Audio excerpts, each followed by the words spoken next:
Hello, Internet. It's the last Saturday of the month and time for me to do a concert in my living room for you. I'll start out with this song just to get going. My name is John Riley. I'll have your ear only a while. I left my dear home in Ireland. It was death, starvation, or exile. When I got to America, it was my duty to go. Enter the army and slog across Texas to join in the war against Mexico. And it was there in the pueblos and hillsides that I saw the mistake I had made. Part of a conquering army with the morals of a bayonet blade. And there amidst all these poor dying Catholics, screaming children, the burning stench of it all, myself and 200 Irishmen decided to rise to the call. From Dublin City to San Diego, we witnessed freedom denied. So we formed the St. Patrick Battalion and we fought on the Mexican side. We formed the St. Patrick Battalion and we fought on the Mexican side. We marched neath the green flag of St. Patrick, emblazoned with Erin Goldbra, bright with the harp and the shamrock, and Libertad para la Republica. Just 50 years after Wolf Tone, 5,000 miles away, the Yanks called us a legion of strangers, and they can talk as they may. But from Dublin City to San Diego, we witnessed freedom denied. So we formed the St. Patrick Battalion, and we fought on the Mexican side. We formed the St. Patrick Battalion, and we fought on the Mexican side.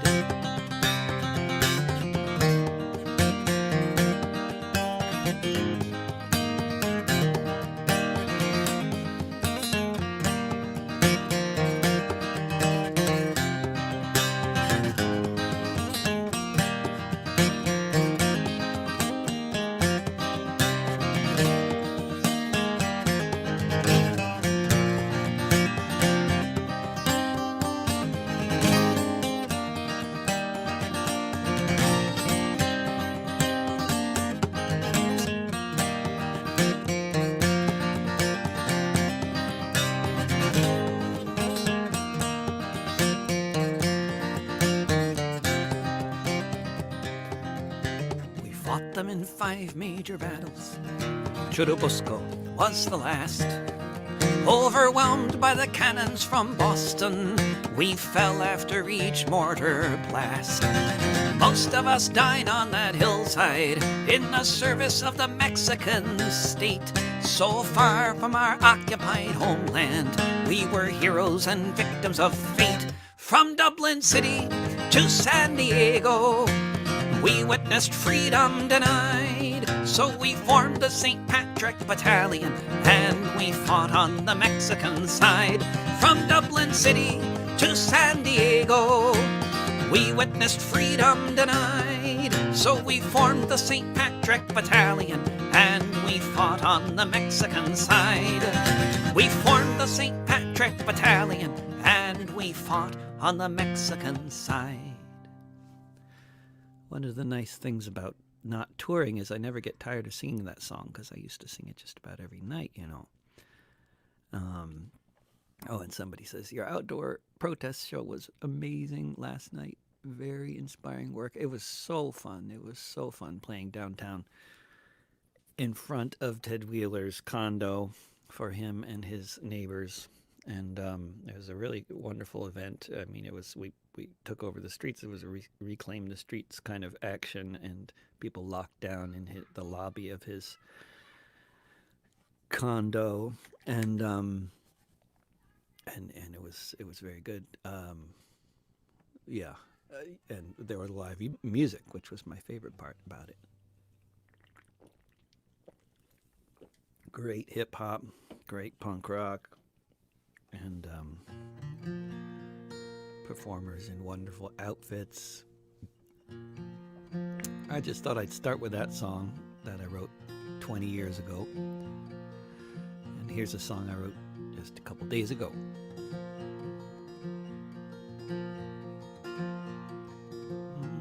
Kenosha, Wisconsin is another city on the lake. The abundance of the trout in the water was its namesake. Once upon a time, cars were made in factories. Now the lakefront is a park. The main attraction is the ease of being between Milwaukee and Chicago.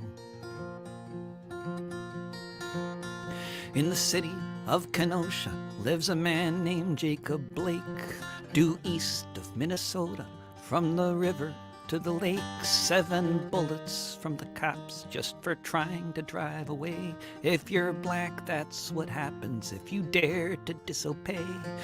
In between Milwaukee and Chicago,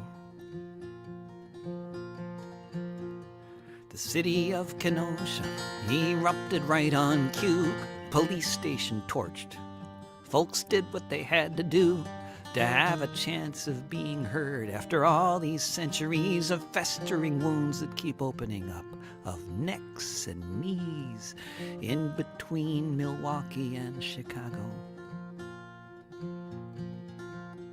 To Kenosha, Wisconsin, folks came from all around to show their outrage at this freshly bloodied ground, while others came as vigilantes, pretending to be cops. And by the time the third night was over, 2 more beating hearts had stopped in between Milwaukee and Chicago. In the city of Kenosha, there in the county seat, police thanking vigilantes for bringing weapons to the streets, while other vigilantes, or at least wannabes, are speaking to the nation at the convention on TV in between Milwaukee and Chicago. In Kenosha, Wisconsin, the dead and wounded everywhere, an active shooter shooting, not a moment to spare. People tried to intervene. Someone clocked him in the head. The shooter fired back. Anthony Hoover was among the dead in between Milwaukee and Chicago. From the city of Kenosha to the shores of Silver Lake, in the skate parks they'll be talking of the choices people make, of those who stand with fascists and uphold apartheid laws, of those who try to stop the killing, end up dying for the cause, in between Milwaukee and Chicago. In between Milwaukee and Chicago.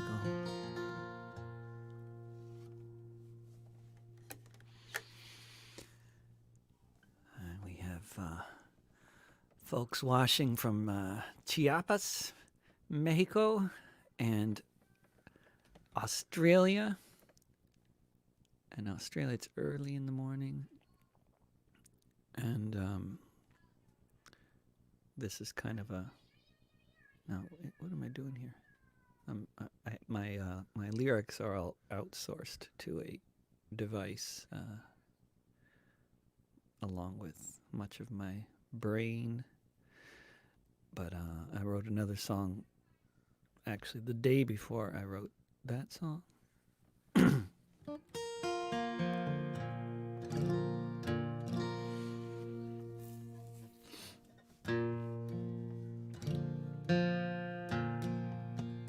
Jacob Blake was walking to his SUV. Alton Sterling was selling DVDs. Eric Garner had just broken up a fight. Breonna Taylor was asleep in the middle of the night.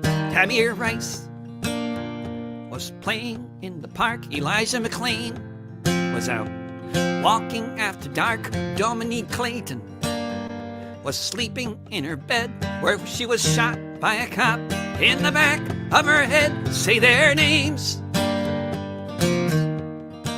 Say their names.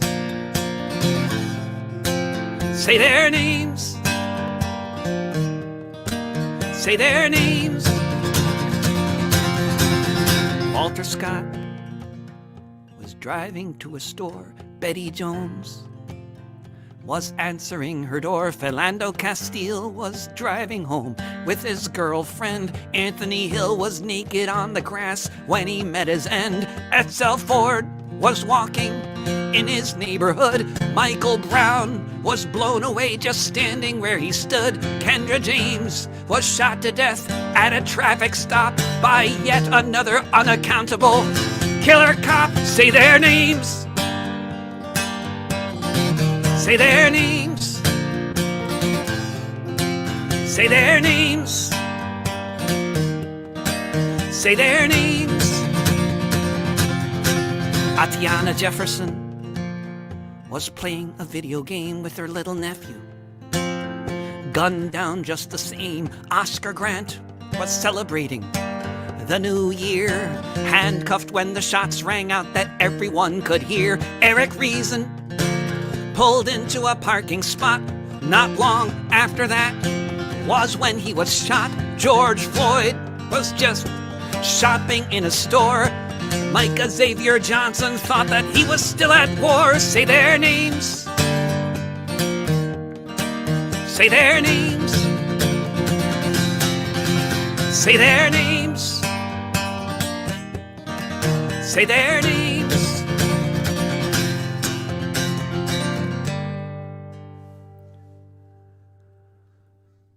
Could keep going with that chorus with lots of names. Well, it's lovely to see you all remotely somehow. I mean, I see the number. It's like more and more like being in the Matrix. You know, you see this number in the corner. You know that there's lots of people watching out there somewhere in the world, and you know that where some of them are because they've even said where they are. And it's all very nice. And I'm doing a concert from my living room on the last Saturday of every month. That's kind of the new tradition of that I've created here in the absence of touring. However, touring, you know, I don't know when touring might happen again, but it was so fun doing that gig downtown last night and in front of the mayor's condo. There's a little footage on Twitter, too, if you look at my Twitter feed.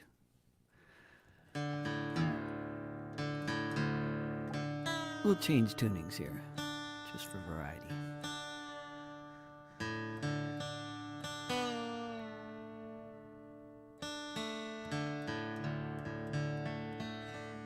I should really have cut my fingernails, but I probably don't really need to. Oh, and there's a poster that Kalindi Jackson just recently made to go along with that last song. Which is a fantastic poster. You can find that various places on patreon.com/DavidRovics. You'll find it as a recent post. Or if you see the poster somewhere, there's a QR code.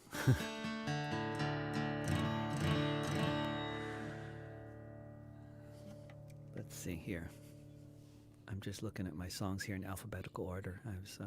There's the prospect here of at some point, somehow or other, in the next, over the course of the next weeks and months, doing a recording project with a wonderful hip-hop artist here in Portland named Mike Crenshaw that some folks have offered to help sort of subsidize. And but then I have to think about, like, what are we going to do? You know, what song? I mean, we can work songs of mine out for this project and make other songs, new songs, and different things, but so then I'm going through my catalog a lot and thinking about what to do about that. And then I was also thinking of doing another recording project, but I don't have any money for that. I'm spending all my money on posters related to eviction defense and other things. So that's why all those little accounts are down there on the bottom of the screen. If anybody wants to donate to PayPal or Venmo or whatever, I'll get more posters and stickers and deface lots of public property all over Portland and hopefully organize eviction defense that will be so successful that it'll spread around the country and you know, everything will change. Oh, that's a good idea. I'll do that song. Everything can change. That seems appropriate. appropriate since I just said that. Feels like the right thing to do.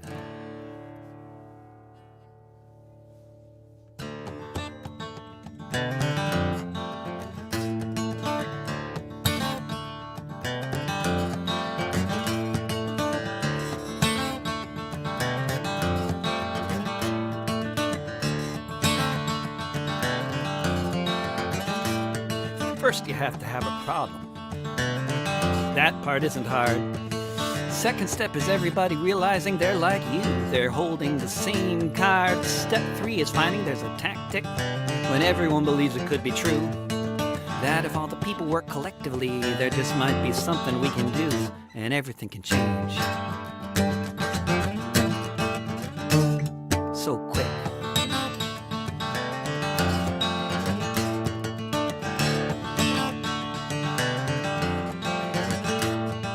Congressmen and businessmen and TV sets will try hard to make sure it isn't so. You don't have a problem. And if you do, it's not the same problem. And if it is, there's just nowhere you can go. But it's happened many times. The history is rich, though we easily forget how a meme can take hold and grab you, how it can spread out like a net, and everything can change. So quick.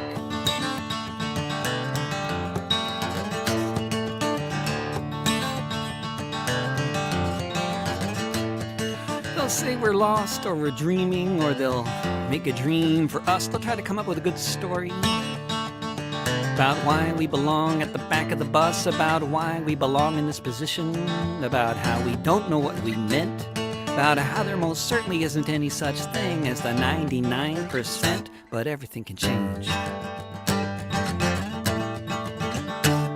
So quick. Everything can change. So quick.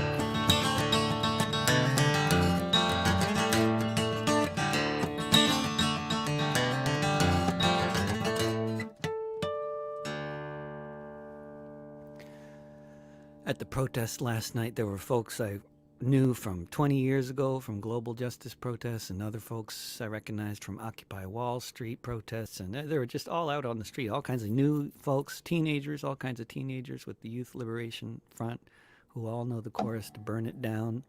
And I need to do a song about their wonderful effort to occupy the Fraternal Order of the Police. I was saying last night at the protest, nobody would need to be burning down police stations if the police would just abandon the police stations. You know, people would change the tactic, I guarantee, and we'd start squatting the police stations and then do something useful in those buildings. You know, they're big buildings, lots of rooms, and, you know, we could do all kinds of things in those buildings, like turn them into housing. We could add more floors. We could put a garden in the backyard, all kinds of stuff. But there are frequent efforts to, protests up North Portland, where there's a particular police station. But, so far people just get repelled, basically, before, it can turn into a community center. But that's certainly the idea. And, they're talking about, Ted Wheeler is always, the mayor, is talking about the protests, wrapping up or whatever, fizzling out. But, they will eventually, especially if they just hurry up and abandon all the police stations.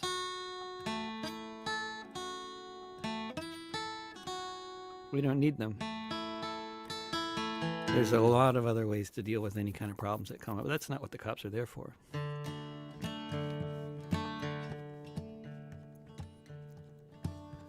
When I heard the news, I wasn't there at that protest in North Portland the first time they got in. But it was a wonderful effort involving dumpsters, barricades, and, all the right things.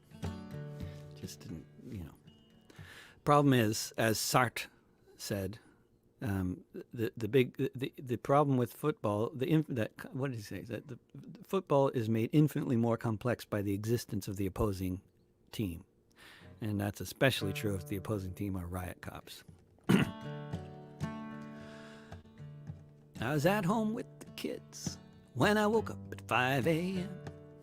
looked at the news in time to hear the pundits condemn the actions of the arsonists who expressed so many desires when they made a barricade, set the FOP on fire. It happened in North Portland on the 51st consecutive night. Demonstrations in this city, in this epic fight between those who defend the inequities of the empire and those with a vision for the future that starts with the FOP on fire. Between those who like to fumigate Portland's lovely streets, who prefer to use chemical weapons when they're not wearing those white sheets, or the ones who do Nazi cosplay like some of the cops they hired, just up until the night they set the FOP on fire. The cops drive from the suburbs. Each day they come down to defend interests of the rich, such as the mayor of this town. And Mayor Ted loves his tear gas, though he might say I'm a liar. But not the folks who last night set the FOP on fire. Let's remember Aaron Campbell. Let's remember Kendra James. Let's remember Alonzo Tucker, say their names. And let's remember the many killers in this progressive shire as the smoke rose up behind them with the FOP on fire.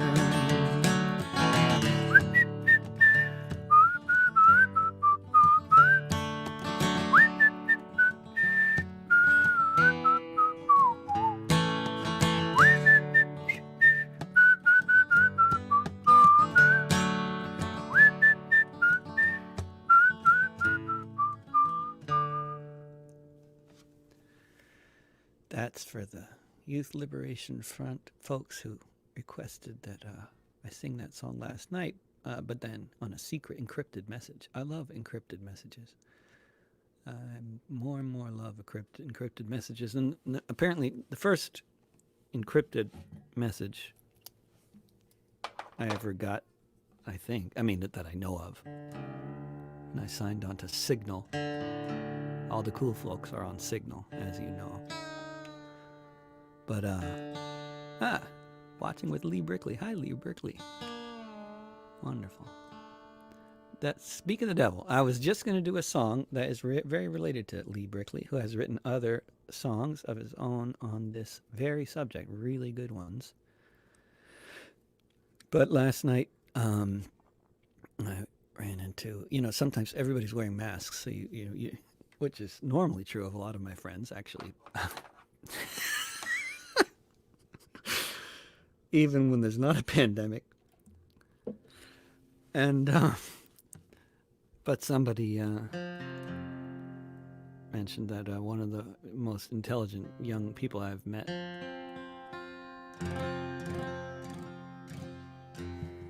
has gone off across the ocean. So this is a song for him. Listen to me, friends, from New York to California. Consider for a moment Sulaymaniyah, the last city volunteers would often see before they hiked over the mountains and joined the war for the freedom of the people of Rojava.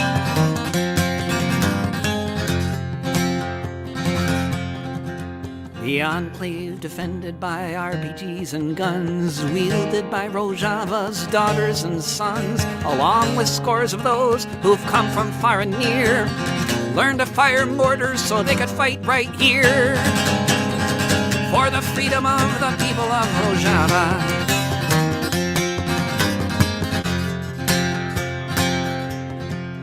What makes a person go from Occupy Wall Street to marching through the desert with blisters on their feet, to risk life and liberty to face Islamic State, knowing that martyrdom would likely be their fate for the freedom of the people of Rojava?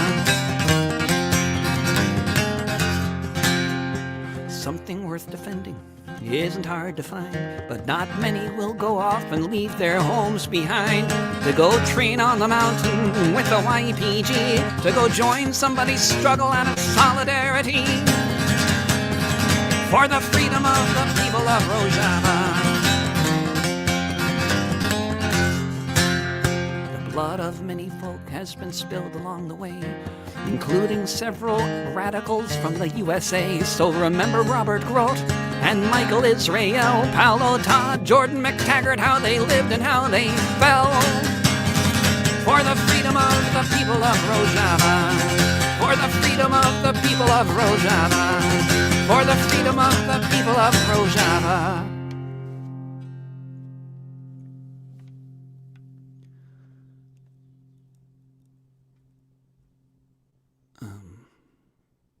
Now, what else?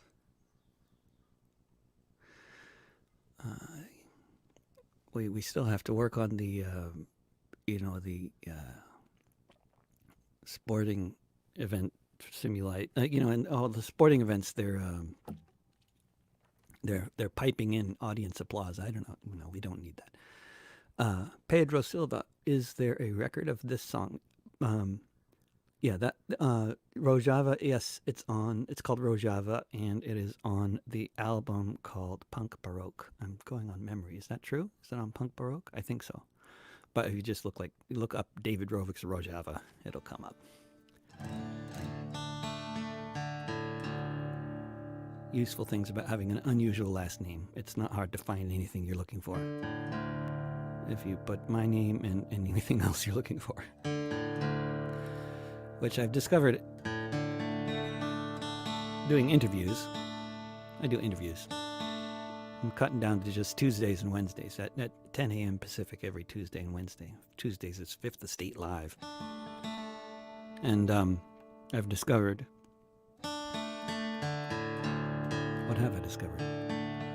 What was I just talking about? Let's see.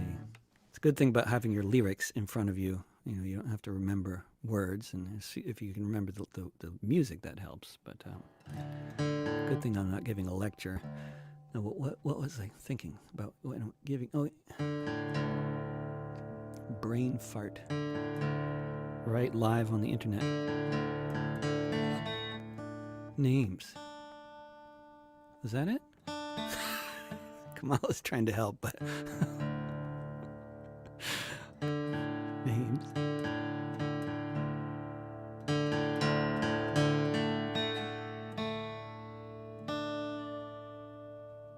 Funny, some of you are watching on different platforms, but you actually know each other.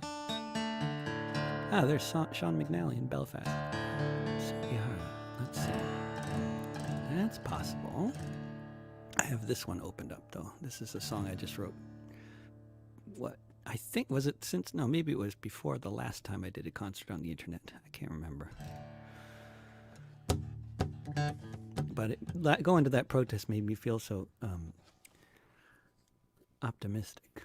Oh, it's on Ballad of a Wobbly. Rojava. The song Rojava is on Ballad of a Wobbly, not Punk Baroque. It's on Ballad of a Wobbly. Though Punk Baroque is a good album.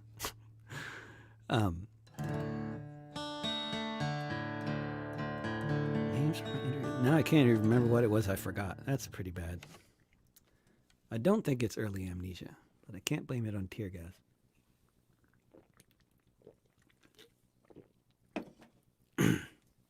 Could be the pot. I don't know. I wouldn't know.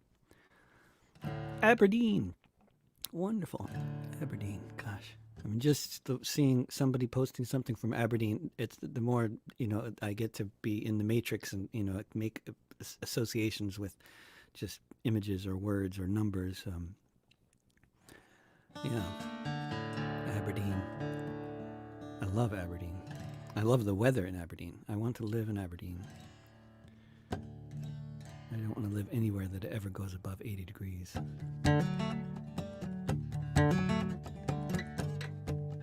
Oh, yeah.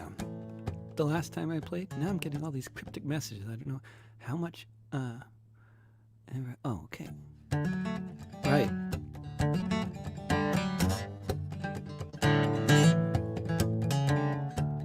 It was like the gig in Aberdeen I did last. I think there was like 20 people in the audience. It was a small crowd, but it was a nice gig.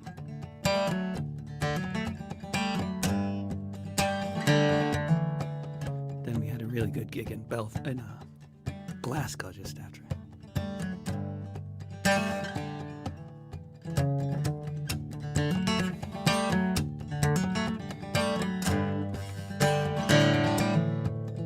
Like an old cloth torn and fraying, came like a clarion call to illustrate and sing.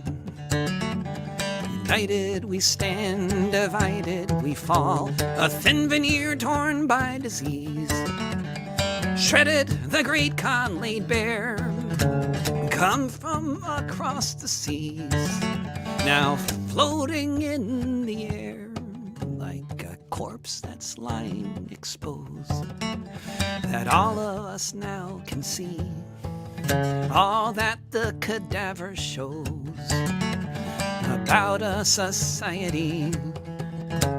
The veil of fantasy lifted gives us at least some idea how another world is possible.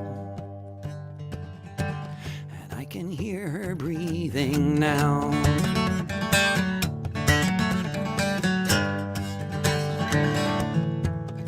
Like the red blood that flows from the bullet, whether coated in rubber or not, like the faces you see in the helmet, reflecting the thickening plot, driven by such a villain as a thing exponential allows, says another world is possible.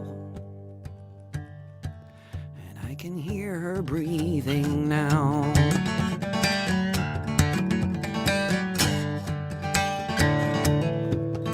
Like the pallor on so many faces, on every end of the town, on the murals in so many places, boarded up and long ago shut down, making all the connections between the mule and the plow. Another world is possible, and I can hear him breathing now.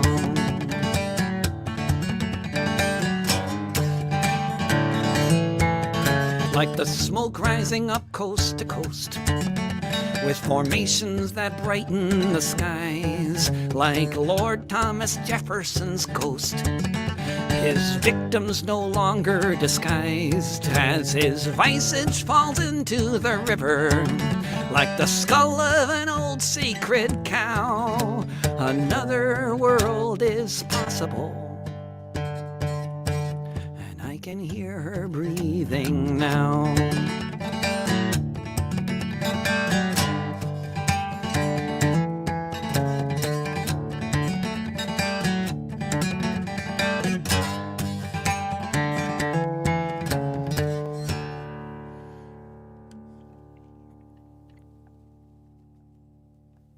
And somebody watching from the Czech Republic. Wonderful. Haven't been there in so long, and sorry about all those cobblestones. I mean, it was a beautiful city when I got there, and then it was not me who destroyed it, but I know a lot of people there were not happy about all the people coming from out of town and ripping up the city and throwing it at the police.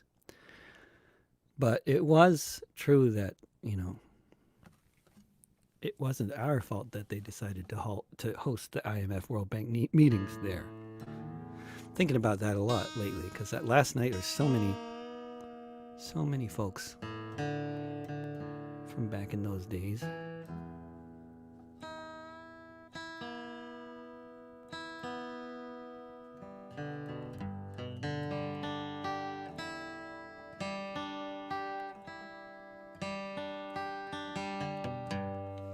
Oh yeah, the quote, and somebody's on YouTube mentioning great song from a great quote, and the quote, of course, is Arundhati Roy, and mostly, if there's a great quote in one of my courses, it's probably not me who came up with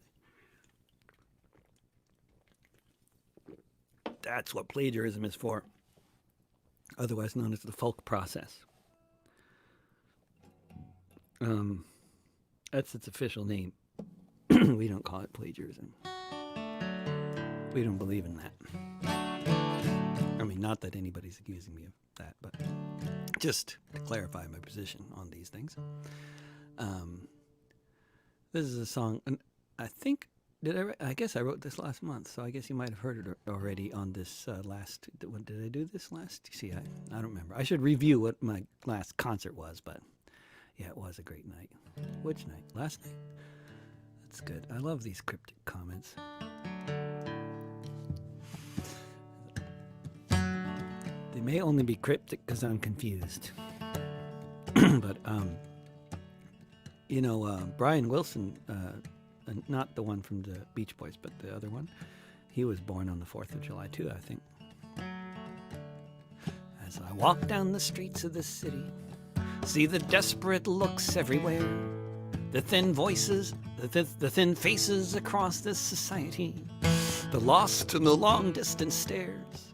As I call the employment department, the line is once more occupied in this nation that was born on the 4th of July. As I hear of the nooses and lynchings, as I listen to the president speak, upholding foundations of enslavement and slaughter beneath the destroyed mountain peak, as he talks of restoring America while ignoring all those who have died in this nation that was born on the 4th of July. When I see the masked faces around me, across from the policemen lined up in a row, watching them once more astound me as they fire their weapons wherever we go, shooting reporters and legal observers as the curfew is once more defied in this nation that was born on the 4th of July. I hear all the voices so loudly, shouting empty the prisons, defund the police, reasoning so very soundly, occupied by this army, how could we ever know peace? As I hear of the dead from LA to New York, a catastrophe no one can deny, in this nation that was born on the 4th of July.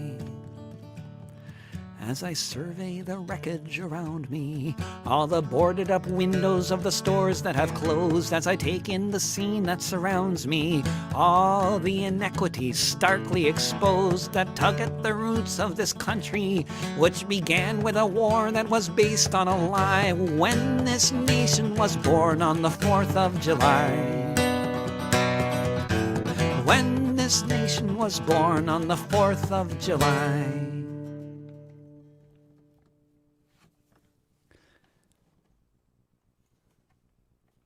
I'm just looking at comments, but good things to throw. The Cobblestones?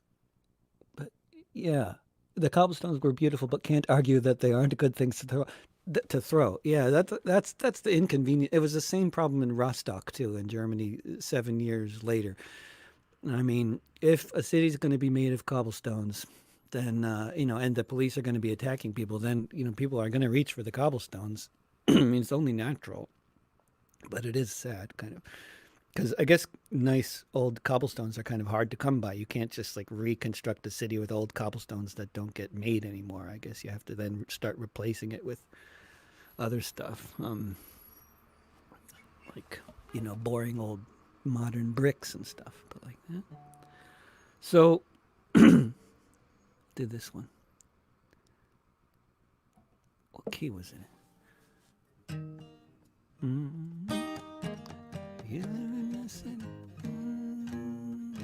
Yeah, that one. I wrote another song last week. That definitely has not been heard on this last Saturday of the month concert broadcast. And I spend much of my free time, pretty much every day. I combine taking a walk around some different neighborhood in the city.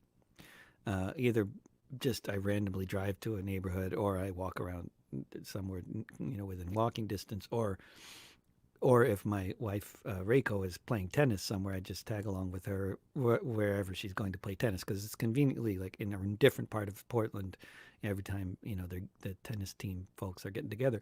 So I go to some neighborhood and I put up lots of posters about eviction defense, and then they get taken down.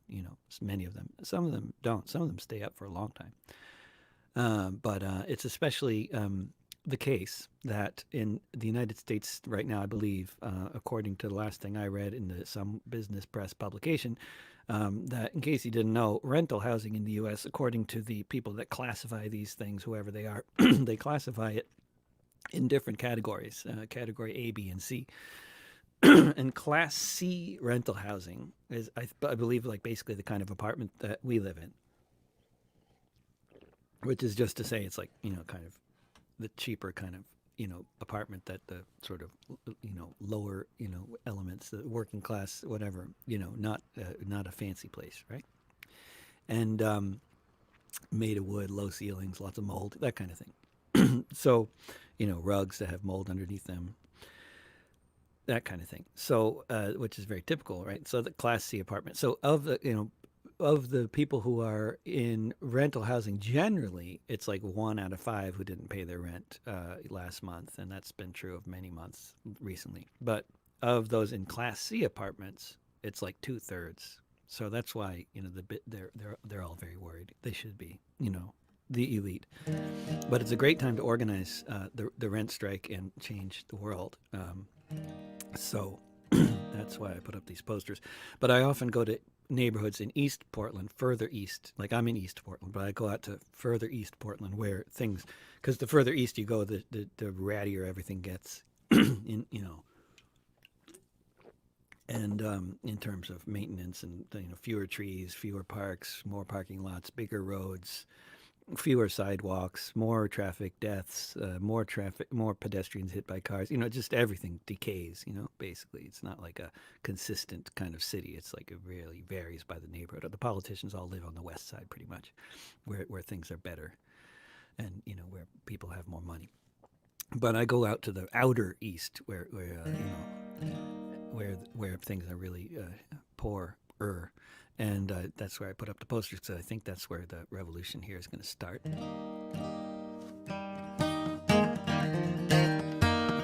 And there's a highway called the 205 that separates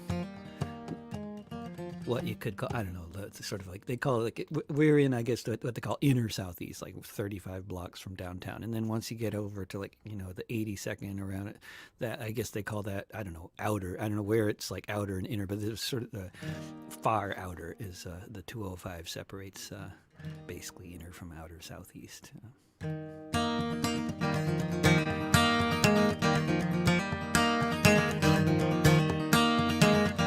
You live in the city, you can explore it for years. See all there is to hear all there is to hear.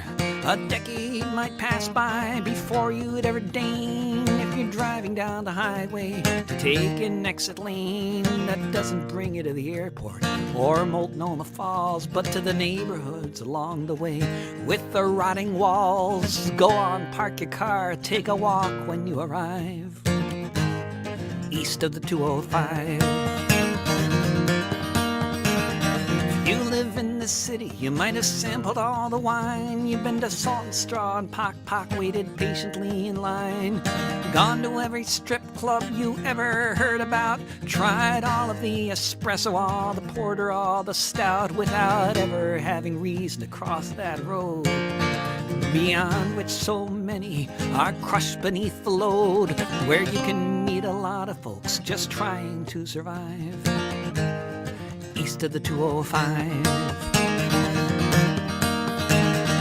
You live in the city and you think it's so high-tech, you think it's full of hipsters with tattoos on their necks, IT experts and house flippers, cold brew connoisseurs, shopping malls, poke bowls, and Segway tours, far beyond the bridges as the tent villages grow, as the trees decline in number, and as the stats all show, so many die so young as they just try to stay alive east of the 205. city and you're looking for pickup trucks, American flags and trailers full of folk down on their luck, cheap motels and residents breathing fumes all day from all the cars speeding down the highway. You don't need to go to Texas or the Chesapeake Bay. If before you reach the suburbs you stop along the way, you'll find a secret city if you go and take a dive. East of the 205, east of the 205, east of the 205.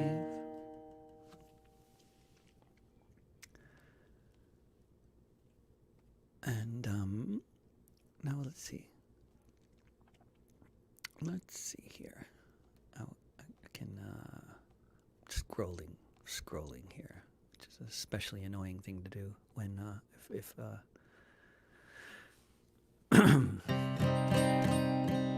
I've been hearing on BBC about Banksy's boat, and I'm very happy to hear about Banksy's boat, and we need lots more boats like that. This is a song for Banksy's boat.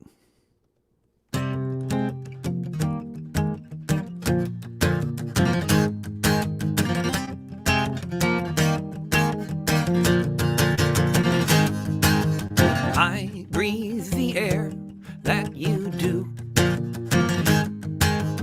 I drink the water just like you.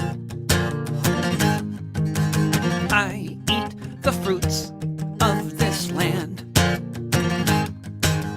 I hold the apple in my hand. I am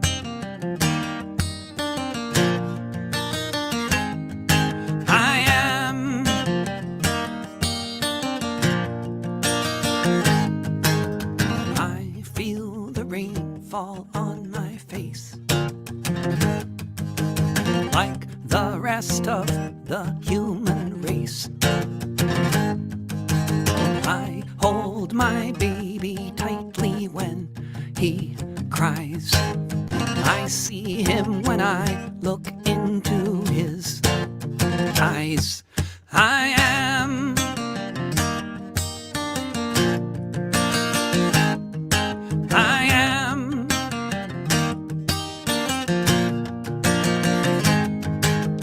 when I walk for miles in the summer heat. Like you, I get blisters on my feet. When I cut myself with blood, I will perspire. When I try to climb over the wire, I am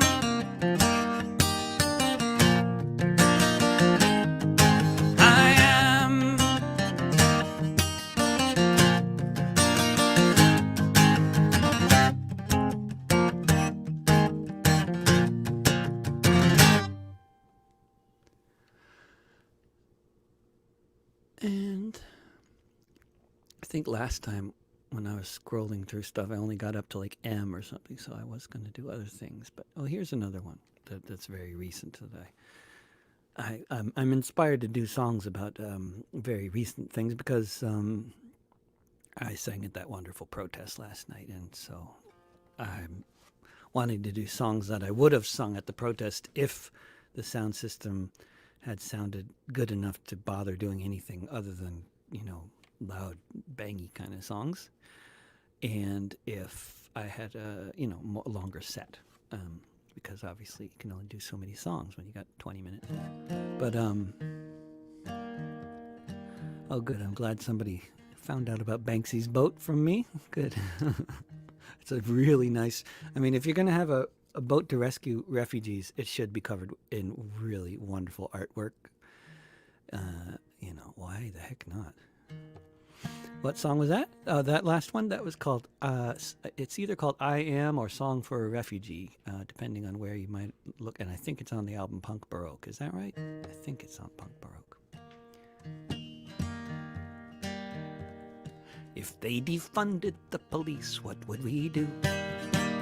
It would be a little messy, but by the time it all is through, Life would be affordable without mortgages or rent because evictions don't go well. If the folks the landlord sent did not have the power to arrest you or pit you on the street, the slumlords of the nation might just admit defeat if they defunded the police who'd make us sick by drenching us with tear gas or hitting us with bricks, who'd lash out at old men and leave them there to bleed, who would strangle people until they cannot breathe, who would shoot us in the parking lots, hands up in the air, who'd make the rich feel safe and make the rest of us feel scared if they defunded the police who'd keep us out, who'd be there to guard the Congress and turn on the spout, who'd be there to man the cannons to keep us from being heard when they clamor at the gates,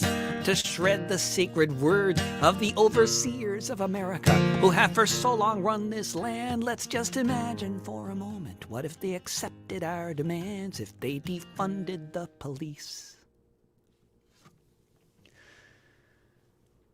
That's another one I wrote last month. I believe it was last month. And there was somebody else, somebody from Venezuela last night.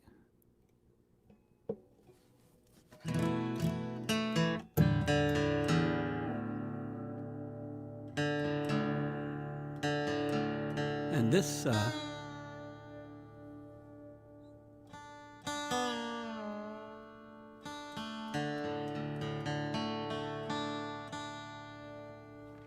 and I love Banksy. Banksy also has a hotel in the West Bank in Palestine, and it's the hotel with the ugliest view in the world. It's facing the apartheid wall, and that's what you look at when you're in there. Brilliant. I love Banksy. I love the fact that nobody knows who he is. I love his art, his words, his spokesperson, his spokesperson's girlfriend. I love all of them. Chavez was elected. Like every time he ran. When his socialists took power, that's when the changes began. The opposition started attacking every forward move, but reforms went ahead, the people's welfare improved. A land of such riches that had always gone to so few was reaching places ignored since 1492 in Venezuela.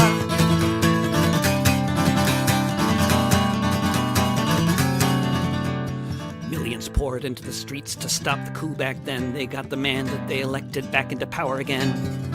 The Bolivarian Revolution became famous worldwide. Soon other socialist governments swept in a red tide. Between the Cuban doctors and the Venezuelan oil, millions got medical care, millions tilled the soil of Venezuela.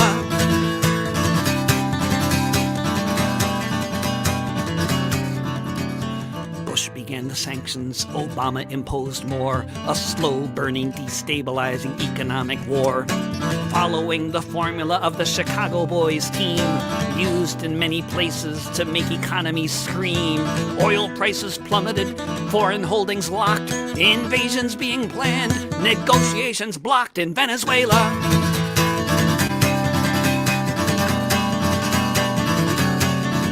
From the Haitian Revolution to Venezuela today, from the Seminoles to Salvador Allende. Look at their ankles, you'll see the chains. Imperial vampires, open veins. Those who stand up to the business elite, who cannot stand to see the workers in the driver's seat in Venezuela.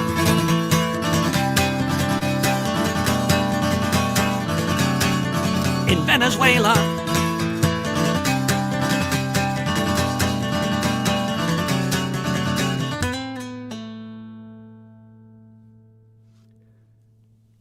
And that's on Strangers and Friends, which Kamala sang Gorgeous Harmonies on.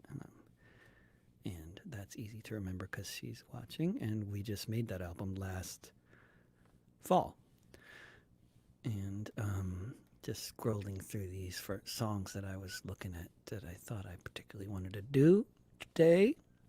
And which is mainly like stuff I've written very recently that I've kind of been neglecting and not really learning. I mean, you learn songs and then you forget them. And then you don't, it's like once you write a song, you have to actually really practice it and remember it. And that's not, and it's a really good thing to do for a lot of different reasons. Which I don't need to go into right now.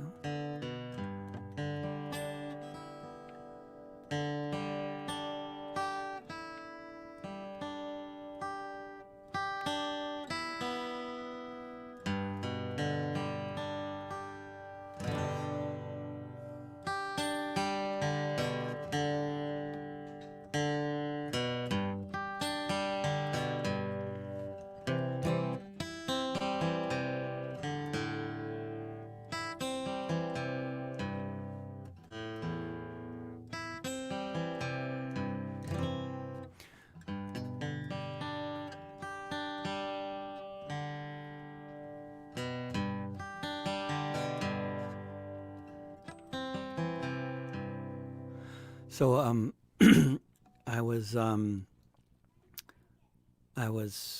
think it was just somebody's signature line in their email that they had this quote. I don't remember, but I saw this quote sometime a couple months ago. "Those who lack imagination cannot imagine what is lacking," which was on the walls of Paris in '68. And I thought, how true is that?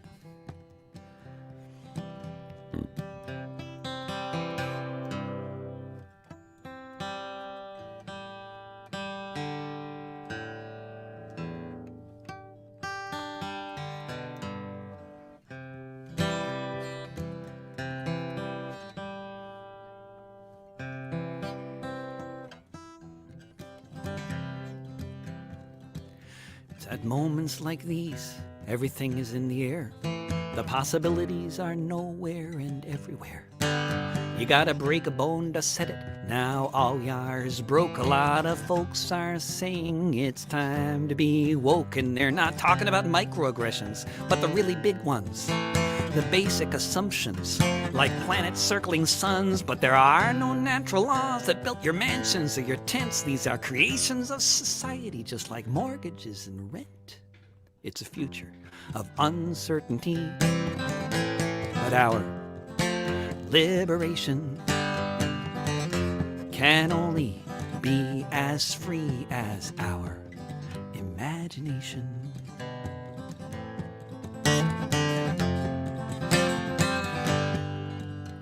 If you were born and raised to believe it's sacrosanct that whoever has a whole lot of money in the bank deserves to then live off the wealth from the houses that they own, and if they raise your rent you can move out or take out a loan, then how can you demand your human rights if you don't believe you have any, as if you deserve your plight? But if things were hard before, now the system has flatlined. Time for those basic rights to be redefined. It's a future of uncertainty, but our liberation can only be as free as our imagination.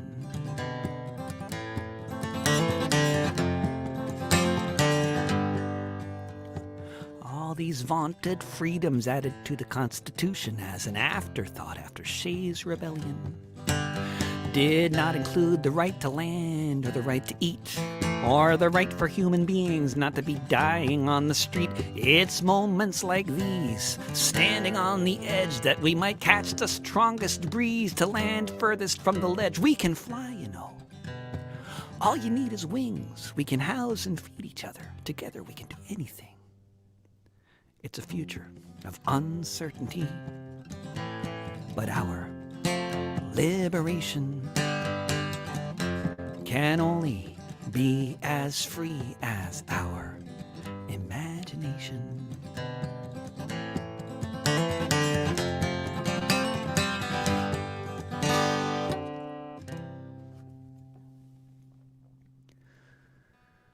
Now let's see. What else was I really thinking I should do because this is going to be basically an hour-long concert was the idea, and then I'll go play with my children. And I'm going to go to Laurelhurst Park this evening at 8 o'clock, which is when the Youth Liberation Front says they're going to be gathering there. So I will go hang around there. I like to go to the parks where they're going to be having events so that I can put out lots of posters, because I think the folks protesting around all the police questions are going to be also joining me in the eviction defense. And if people want to do that, they can go to artistsforrentcontrol.org and join Portland Emergency Eviction Response, which is the little thing that we set up. And so that we can organize quick emergency responses to evictions that are in process of happening. So the idea is like a telephone tree, like in the 80s in New York, they used telephone trees so that they could, get the word out like that. And you call one person, and that person has 10 people in mind that they're going to contact and that sort of thing. And we need to do that again, but we can do it with text messages. And people need to sign up for the notifications, though, ideally, and then have in mind 10 other people that they want to contact. So go to artistsforrentcontrol.org. And thanks, everybody, for listening. I'll do one more song, and thanks so much for listening on all the various platforms, wherever you were listening. This is all going to get turned into a podcast as well, so if you go look for This Week with David Rovics on any podcasting platform, you can find it as the latest episode in a couple hours, and you can also find it. You'll also be able to find it in video and audio form on my Patreon account and elsewhere, SoundCloud, other places.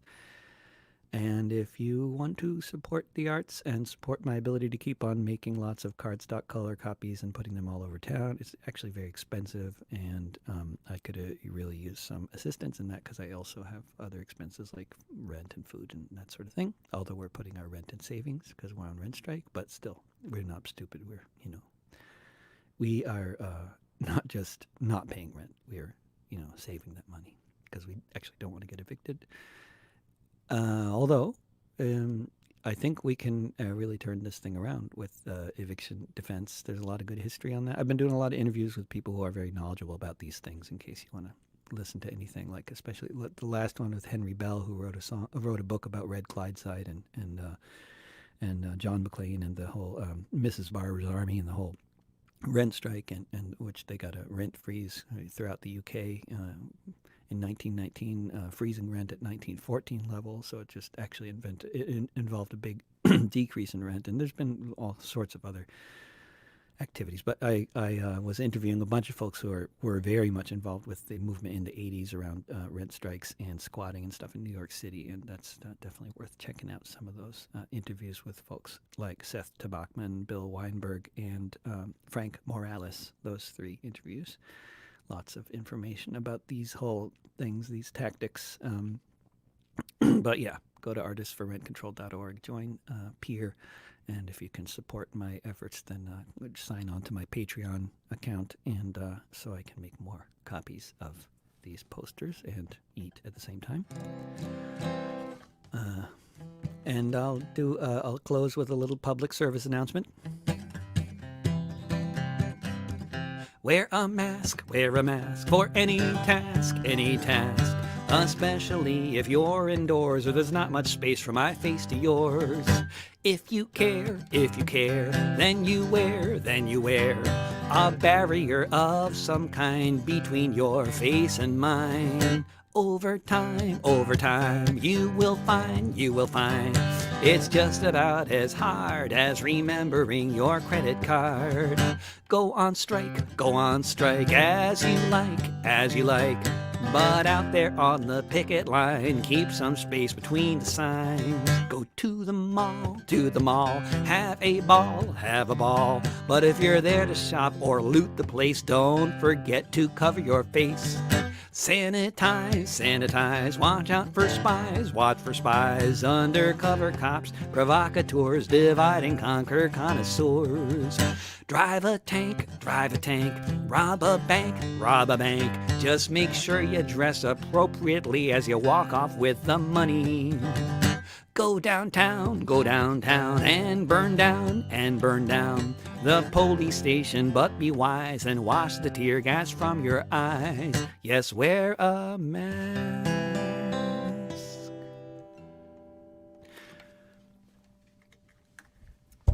Thanks for listening, everybody out there on several continents. Wonderful to hang out with you here on the internet, though it's kind of a monologish way to hang out. And yeah, I hope to see you again soon. I'll do this again at the end of next month on the last Saturday, and then I'll be doing interviews on Tuesdays and Wednesdays, 10 a.m. Pacific, and other things too. And if you're in the Portland area, I hope to see you at Laurelhurst Park for the Youth Liberation Front's nightly gathering, which is always in a different park somewhere in the city, and then it turns into a march that goes somewhere. It's a well-established practice at this point, which is nice because then you know what to look for. All right, guys, take care. See you again. Bye-bye. For now, don't pay the rent.